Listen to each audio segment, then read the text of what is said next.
All right, so welcome back to part 2. Now we're going to take a look at Pohoihoi in action as it forms.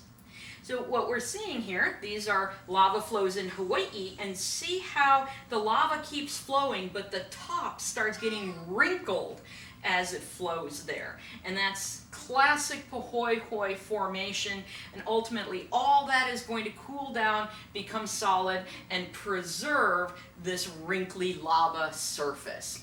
That's Pohoihoi. Let's take a look at A'a next.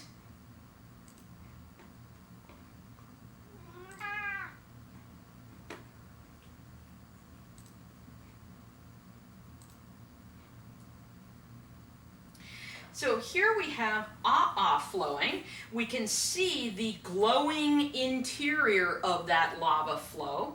And you can see it's moving very slowly in this direction.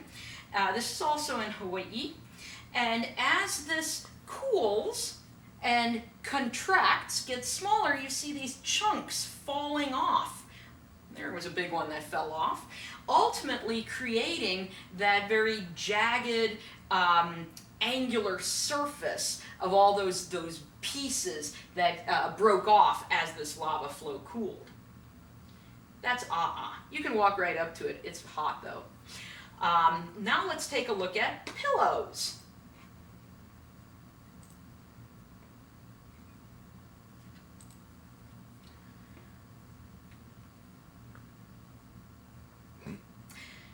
Now we're going to go underwater off the coast of Hawaii. And so here we are underwater, and there is the lava coming out. You can see this rounded shape gets cooled, but then more lava flows and another rounded shape comes out, and then more is going to come out, and that's how you get all of those rounded shapes of the classic pillow lavas. I always thought it looks kind of like, I don't know, a scene out of Aliens or something like that. But anyway, pillow lavas. So those are some of the shapes that lava can take as it erupts. But when a volcano is, no, not that yet. When a volcano is erupting, we get more than just lava coming out of that volcano. You can get a number of other eruption products, like pyroclastics. Now, the word pyroclastic comes from the Greek. Pyro means fire, klastos means broken. So this literally means broken fire. And that's because this stuff it explodes out of the volcano. And when we say the vent is basically where whatever is coming out of the volcano is coming out. Okay, so volcanic vents where the lava, the pyroclastics, whatever, shoots out of the ground. So these pyroclastics explode out of the ground, and they're still glowing red hot when they come out of the ground, and so that it actually literally looks like broken little bits and pieces of fire flying through the air. That's where they get their name from. So when you see like Mount St. Helens, 1980 erupting, there's the vent, and all of this material is pyroclastic material as well as hot volcanic gases. Now, what would have been in that cloud of pyroclastics? So what are pyroclastics? It's going to be volcanic glass. And volcanic glass is simply basically magma that cooled so quickly it didn't form any crystals or so. It formed just very sharp little jagged shards of glass.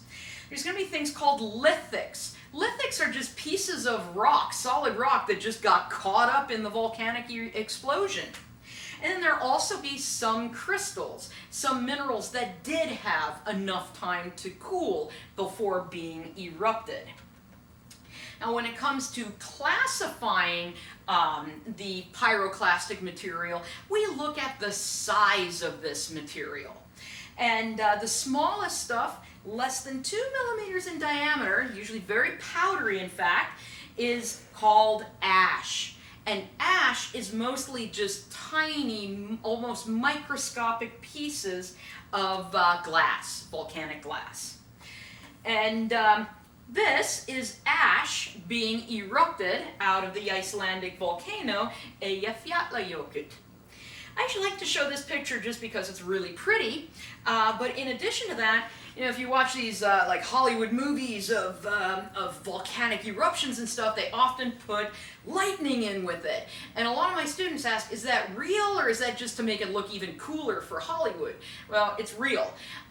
In volcanic eruptions that have a lot of ash being emitted into the atmosphere, the little ash particles can all like rub against each other and build up static electricity, and lightning is a discharge of that static electricity. So in fact, in many volcanic eruptions of this pyroclastic ash, you do get lightning. Now when that ash lands, if it has cooled in the atmosphere and it lands, it might form a layer like this white stuff you see there. And if you walk up to that, you can like poke it and it's very powdery. And that's because this traveled actually a few hundred kilometers in the atmosphere before it was deposited. So it was very cold when it got deposited, and you get ash like that. But if that volcanic ash is still hot when it lands, the heat will cause those little glass particles to start fusing together and basically melting together, and it will form a rock like this called volcanic tuff, or we call it welded tuff. And tuff is spelled T-U-F-F. And so that is welded tuff from this ash that landed when it was still hot and it fused together into a rock. But there's more than just these tiny particles of ash when we get an eruption of pyroclastics. You also have what are called lapilli. Lapilli are 2 to 64 millimeters in diameter, so they're usually about this size. And they're usually pieces of pumice. Pumice is a neat rock because it, in the explosive volcanic eruption, all kinds of little gas bubbles got trapped in it, so it's very lightweight, and pumice will float on water. And what we're looking at here, notice all these little fragments in there? Those are lapilli. And then we have the big stuff that gets erupted out of the volcano. We can have bombs and we can have blocks. Both of those are bigger than 64 millimeters, which is like bigger than about that, maybe that. But anyway, these are going to be big objects that get ejected. Now what's the difference between a bomb and a block? Well, a block, when it gets thrown out of the volcano, is already solid. A bomb is still molten, or at least semi-molten, so it's at least kind of liquid. So what happens to it as it's flying through the air, it gets shaped into a teardrop shape. So most volcanic bombs will be like this one right here that we have. Right? You can kind of see that. See this teardrop shape to it? That's because this was flying through the air and air resistance shaped that and cooled it, so then when it landed, it preserved that shape. And this is a very typical size and shape of a volcanic bomb.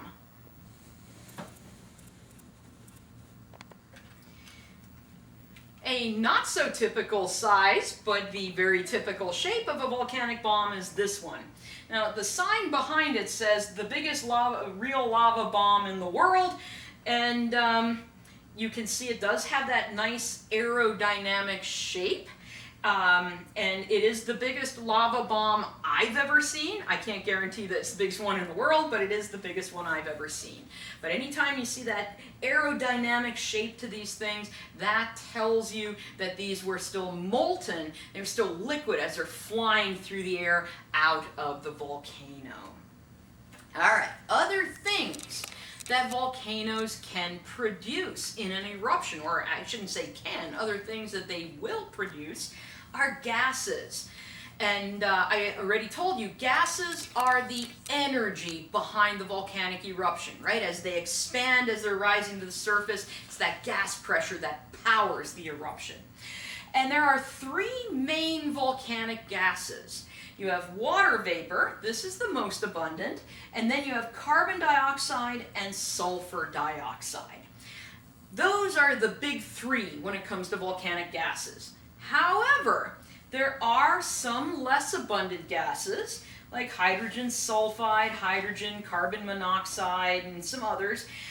Some volcanoes actually give off a fair bit of hydrogen fluoride, which can cause a deadly disease called fluorosis that we'll talk a little bit about later. This is something known as a fumarole, and a fumarole is where a volcano is giving off, it's venting some of these volcanic gases. And this happens to be sulfur-rich gas because as it's coming out of this fumarole right here, it's depositing some crystals of sulfur. We can see the same thing occurring here. All these nice tiny little fumaroles where the volcano is breathing, it's giving off some of those gases. Alright, so now we know the things that come out of a volcano when that volcano erupts. We have the lava, we have the pyroclastics, and we have the gases. Now, as eruptions occur, it's going to create a volcanic landform. It's going to build up a volcano. And most of the time when I ask people, what's a volcano look like? If I give like a 6-year-old piece of paper and some crayons and say, draw a volcano for me. It's probably going to be a cone-shaped mountain with a crater on top, because that's what most people picture, basically like Mount Fuji, right? Well, that is a volcano. However, there are many different types of volcanoes that come in different shapes and sizes. And what controls the shape and the size of the volcanic landform that's created are what we call the 3 V's of volcanology. Viscosity, that's the viscosity of the lava coming out. The volatiles, that means is the lava gas-rich or gas-poor? And the volume, just how much lava is being erupted. So what we're going to do next is take a look at the different volcanic landforms, basically the different types of volcanoes created, and then see how these 3 V's of volcanology affect their shape. Now we're going to begin with what's called a flood basalt. These also are sometimes called flood plateaus. And this comes from a fissure eruption. So first of all, oftentimes when we think of volcanoes, we think that they have this like little central crater where all the lava and stuff comes out. And that's true for many volcanoes, but not for this. In this case, what a fissure is, it's where a big long crack, sometimes many kilometers long, opens up, and then lava flows to the surface at that crack and then flows around and covers the land around that. So fissure eruption, the vent is not a point, it's a big long crack. Now, in flood basalts, you get very low viscosity basalt. That means the lava can flow a long, long distance from that fissure where it comes from. That's what we're seeing here. Now, don't think that this is going to be like one single eruption. Basically, a fissure will open, a lava flow will flow away from that, it'll cool, it'll become solid, then maybe another fissure opens, another lava flow flows out, cools, crystallizes, becomes solid. So you actually get a whole stack of these lava flows when you have these flood basalt eruptions. And that's what we're trying to look at there, and there's that long fissure. The most recent flood basalt eruption that occurred was in 1783 when Laki in Iceland erupted. And we are looking right down that fissure. So this is what opened in 1783, and then lava flowed away from that. We do, however, have flood basalts here in the United States. It's just they're a lot older. We're looking here at the Columbia River Plateau, this is in Washington State. And do you see this kind of stair-step pattern over here? Each one of those steps is a lava flow. These, though, are around 15 million years old, so they're a lot older than the Laki eruption. Now, when I talk about volcanic eruptions, people often ask me, like, what are the biggest eruptions? And that's a hard question to answer, because what are we calling biggest? Are you talking about the biggest volume erupted?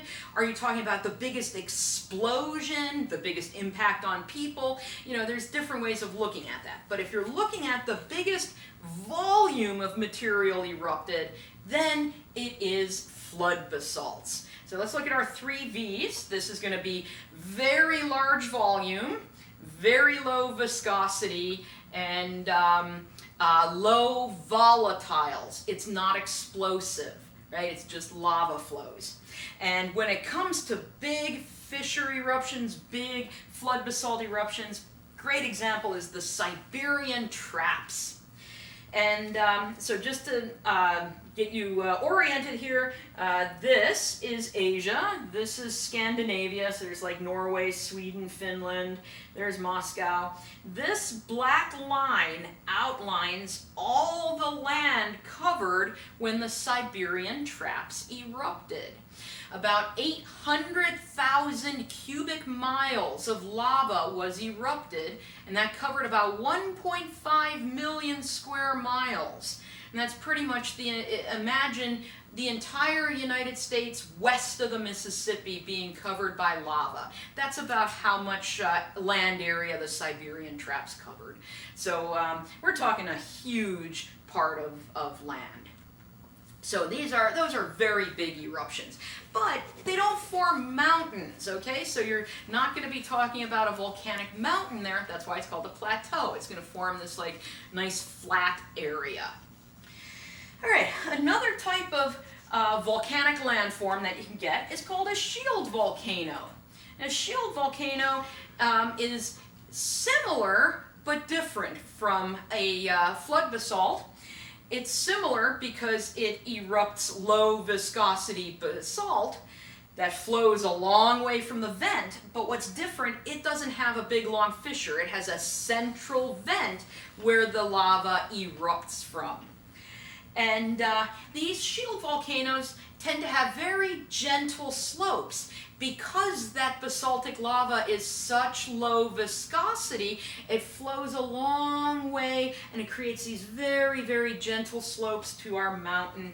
And if we look down on the mountain, it's going to have a kind of circular to oval view to it. And a great example of one of these shield volcanoes is Mauna Loa on the big island of Hawaii. So here's a diagram showing the shield volcano. And by the way, it gets its name. Think of the like old Greek or Roman shields that were circular, and if you set them down on the ground, they're not real high. Well, not real high, really wide, kind of circular. There's the central vent where most of the material is going to erupt from and flow all a long way from that volcano. This is a real life shield volcano. That is Mauna Loa. Notice it's not real high compared to just how wide it is, and that's typical of these. This is another shield volcano. This is Rangitoto Island in New Zealand, and if we look down on it, there's the central vent, and there's that circular shape that would have. And so when we look at the 3 V's of volcanology with these shield volcanoes, they are also low viscosity, they're going to be large volume, and they're also going to be low volatiles because they're not very explosive. And in volume 3, we're going to take a look at a bunch more fascinating volcanoes.